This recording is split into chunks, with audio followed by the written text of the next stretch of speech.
Would you like some water? It's okay. Good afternoon, everyone, and welcome if you're tuning in online now. My name is Carlo Martuscelli. I'm a health policy reporter for Politico, and this is going to be a one-on-one interview with Frank Vandenbroucke, Belgium's Deputy Prime Minister and Minister for Health. It's said that when it comes to EU affairs, Belgium is a country that punches above its weight. That's certainly been the case for health, where Belgium has managed to get most EU countries behind its plans for a Critical Medicines Act. Less than a year after that non-paper was presented, we see the Commission responding with its communication on drug shortages that was published, that was published yesterday. That influence is only set to grow when Belgium takes up the presidency of the Council next year. But before we start, a few housekeeping remarks. You can ask questions through the Swapcard platform. If you're in the room, you can scan the QR codes. Otherwise, check the instructions on the event's website. We like debate, so please talk about us on the social media platform of your choice. Our hashtag is Politico Healthcare. Minister, thank you so much for joining us today. Because it's in the news, I have to ask, are you satisfied with the Commission's communication on drug shortages that came out yesterday? Belgium has been the force behind this proposal, although obviously you've got a lot of support from capitals all over Europe. Yes, we are delighted that the Commission has taken this up, and I think the communication is very important. And let me add to that the idea is also that the Council that meets end of the week will also mention in its conclusions that this communication must be implemented. So this will really be at the highest political level in terms of commitment, if the Council takes it up and refers to it. On substance, the communication answers let's say, the different strands of the proposal for which we got its support. You know that we had basically 3 strands in our non-paper. One was a very immediate, pragmatic creation of a solidarity mechanism. That's done in principle. The procedures have been defined for a solidarity mechanism between countries. Second, EMA is working on a list of critical medicines for which you then can launch a mapping exercises of vulnerabilities. And third, indeed, critical medicines. We've been calling for a Critical Medicines Act. The Commission proposes a stepwise approach whereby first there would be a practical cooperation, an alliance, a Critical Medicines Alliance, having as a perspective a Critical Medicines Act. We might say more about that because we want to keep that momentum for a Critical Medicines Act. But let me add, before closing here, that what I also did like in the Commission's communication is that it's pretty innovative in a sense in terms of instruments at play. The idea of the Commission when it comes to critical medicines and the strategic autonomy which we need to enhance at EU level, the idea is to use IPCI, important projects of common economic interest, for, say, supporting greening of production, but also to use the notion, let's say, the legal concept of services of general economic interest in order to make it possible to develop production sites that secure provision for very critical medicines or ingredients. The idea to apply the notion of services of general economic interest to this problem of security of medicine supply is highly innovative. It's very welcome. I think it's a very good idea. Just to jump in for a second there, the services of general economic interest, this is an instrument used, I believe, and you can correct me if I'm wrong here, but for post offices, for example? Yes, that's the most well-known example. A post office, obviously, is part of a competitive market. So you should have a competitive market. However, let's say, delivering newspapers in very remote areas every day is something that, let's say, private actors won't do easily, or even won't do. And the service of general interest, in a sense, is a contractual relation whereby a government is allowed to say to an actor in postal services, if you guarantee me that newspapers will be delivered every day, even in very remote rural areas, then we pay you something for that in a contractual way. And that is accepted as a bit outside of the normal rules of the game of the market. And I think the same might apply to very basic, in a very selective way, obviously, very basic ingredients or medicines. If you cannot secure supply just by the play of market forces, then a contractual relation between governments and producers can come in using this concept of this is a service of general economic interest. That's an innovative and a very good idea in the communication. So if I'm understanding correctly, by way of analogy, making paracetamol in Europe might be something like delivering the newspaper in rural Norway.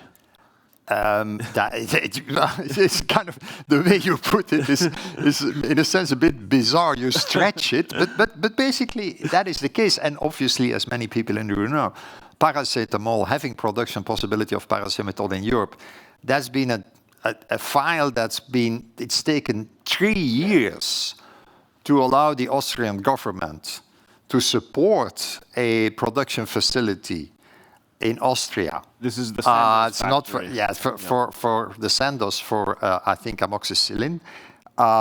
It shouldn't take 3 years. It should be straightforward to say, if we are dependent for basic ingredients in the realm of antibiotics from India and China, this is risky and dangerous. And so a service of general interest is indeed to produce this in Europe. I want to return to the Critical Medicines Act in a second, but before we do that, you mentioned that this communication has both short-term and long-term actions or objectives. Just in the very short term, and I know you don't have a crystal ball, but how are we looking this winter when it comes to drug shortages in Belgium? Because I know last winter all over Europe it was quite a difficult situation. I know those were special circumstances coming out of COVID, but is there any chance we might see a repeat of those shortages this winter as well? We are very nervous about this. I should say that in the past, Belgium had maybe less problems than a number of other countries because we have a pretty regulated distribution system, which was a bit of an asset so far. However, at this moment, we are experiencing shortages on many fronts, I would say, and we are very nervous about this. And at this very moment, early this morning, I spent a part of yesterday and before yesterday discussing the situation we have with Ozempic, which is, as you know, is a critical medicine for patients suffering from diabetes type 2, but is also seen as impactful in a positive sense if you have overweight, but we have a shortage. And so you have to make choices. And it's very unpredictable in a sense. It's not just Ozempic. There's a class of drugs there, the GLS analogs. There's a class of products there where the market is unstable with shortages occurring, then disappearing again. This is very difficult for the patients who need those drugs most. This is creating a lot of stress with many, many people, but also obviously with doctors, pharmacists, hospitals. So yes, we are in a sense in trouble. And I think the fact that all my colleagues have this experience all over Europe is the reason why this Belgian initiative has been so successful, that we had 23 countries joining, and why indeed the Commission is now following up. I also wanted to discuss the difficult geopolitical situation we're in and relate it to this issue of shortages. I mean, clearly we're seeing instability internationally on the rise. These medicinal supply chains are very long, complex. Often they stretch from Asia to Europe. Are you looking at the geopolitical aspects of these supply chains, and are you worried, for example, by the prospect of a crisis in Taiwan, given that China is such an important supplier of pharmaceutical ingredients as well as finished medicines? Let me give an answer in a somewhat more general sense. What we are witnessing is a combination of a problem of risks given the industrial structure we've seen emerge and geopolitical risks. And it's a bit combined. What is the industrial structure problem? The problem is that by pushing down prices for basic medicines like antibiotics and many, by pushing down prices, we've ended up with not necessarily monopolies, but quasi-monopolies or oligopolies, which is per se a vulnerability. If you have insufficient diversity in your supply, you are per se vulnerable. And so the fact that we do have those quasi-monopolies or oligopolies with a few firms producing also just in time and to be able to be as competitive as possible in terms of cost, that's a problem per se. But what adds to that indeed is that then you have an important and increasing concentration of production facilities in countries like China and India. Now, I'm not an anti-globalist. I've never been an anti-globalist. Never. I'm not on that kind of, in that school. However, I think that at this very moment, the combination indeed carries a double risk. There is also a geopolitical issue. You should not be dependent for very basic ingredients of basic medicines to, let's say, vis-à-vis one or two other countries far from here. That's not exactly a good situation. The communication yesterday was quite comprehensive. I was surprised by how many actions were included, given it was non-legislative, but it does mention also this possibility of future legislation, a Critical Medicines Act. I wanted to ask, what is left actually, and what would the act contain?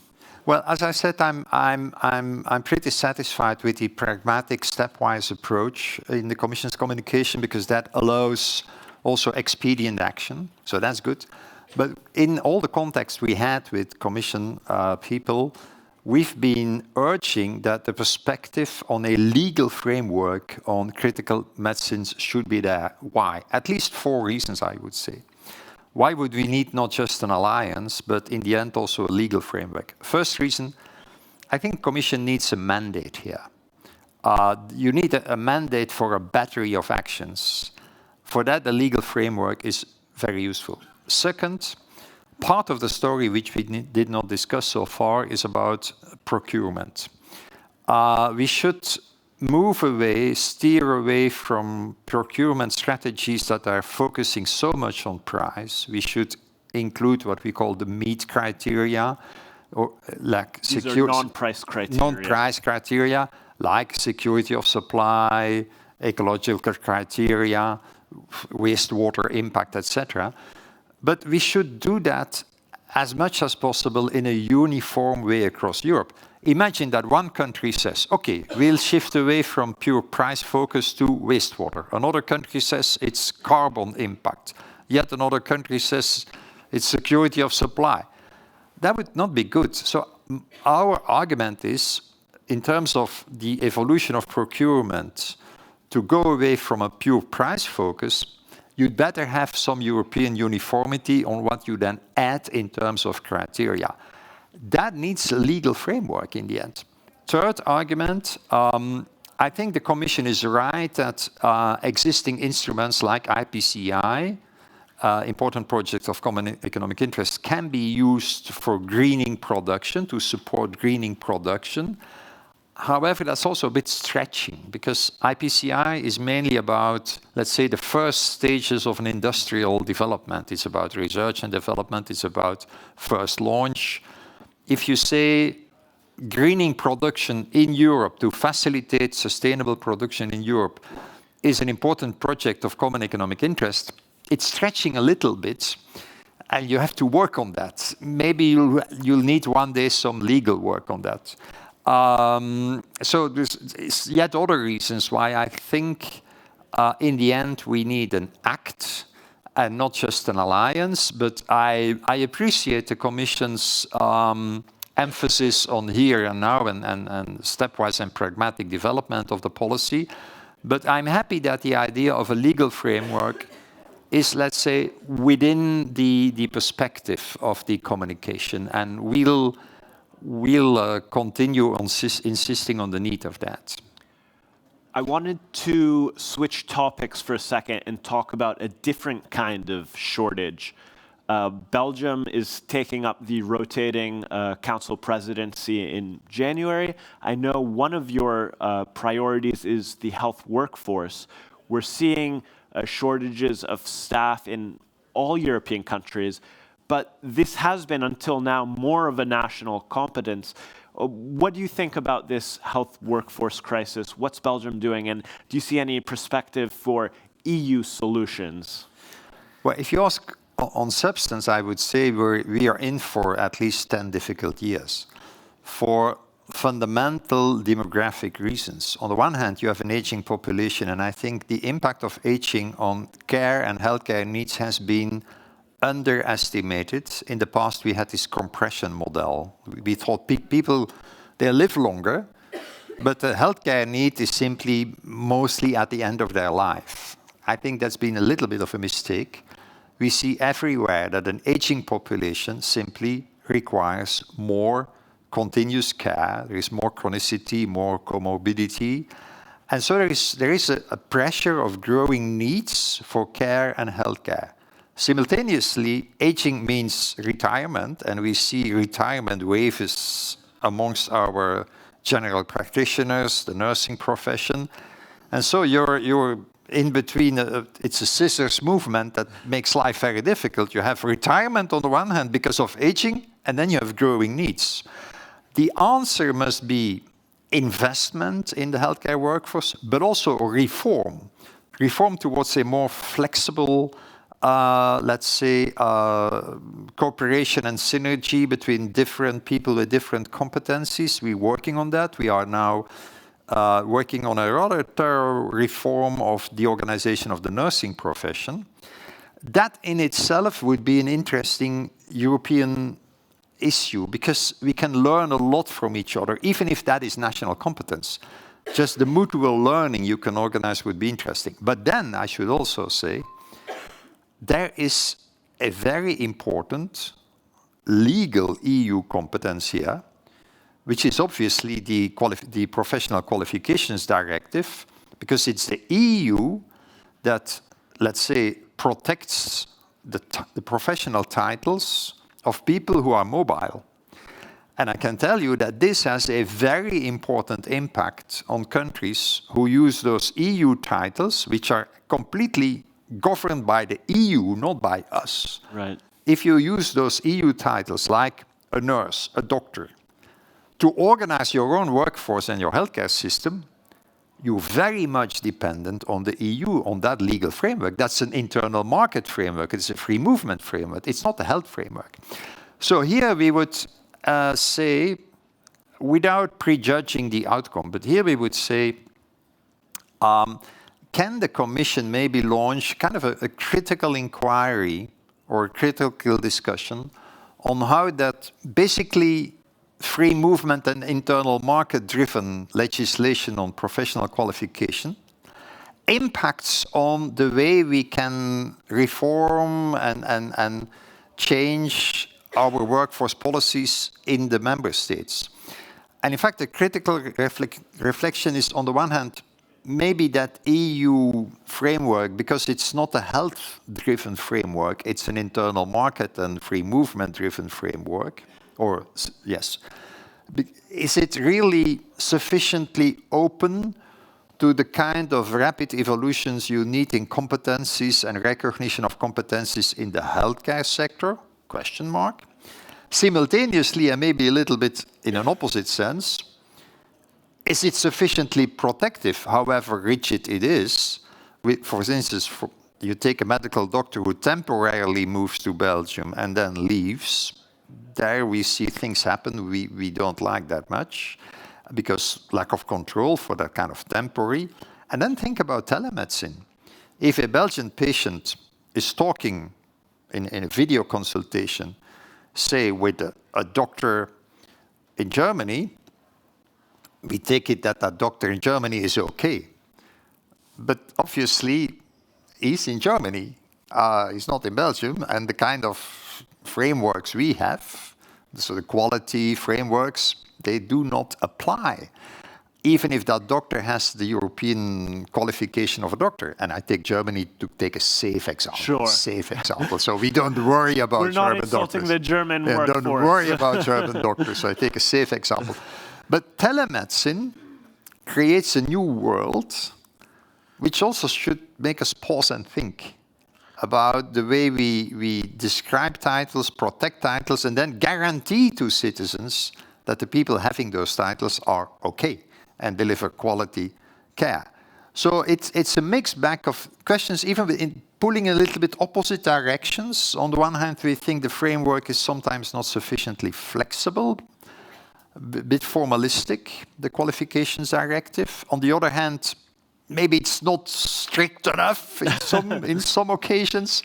But that's an open debate. So on the one hand, we would like to see an EU strategy in support of the national strategies by mutual learning, exchange of experience. But we think we need a kind of a critical reflection on the qualifications directive. Minister, on that note, thank you so much for your time. We've reached the end of our interview, but it seems to me that if there's one guiding thread in the next Commission's health program, it's going to be criticality, whether that's the workforce, whether that's medicines, whether that's upcoming biological and disease threats, which we haven't discussed, but which I know is on Hera's radar. So thank you so much for your time. It is now time for lunch, so everyone, please have lunch, but it lasts until 1:50, so then please come back and we'll begin our next session. Thank you. Thank you. Thank you. Thank you.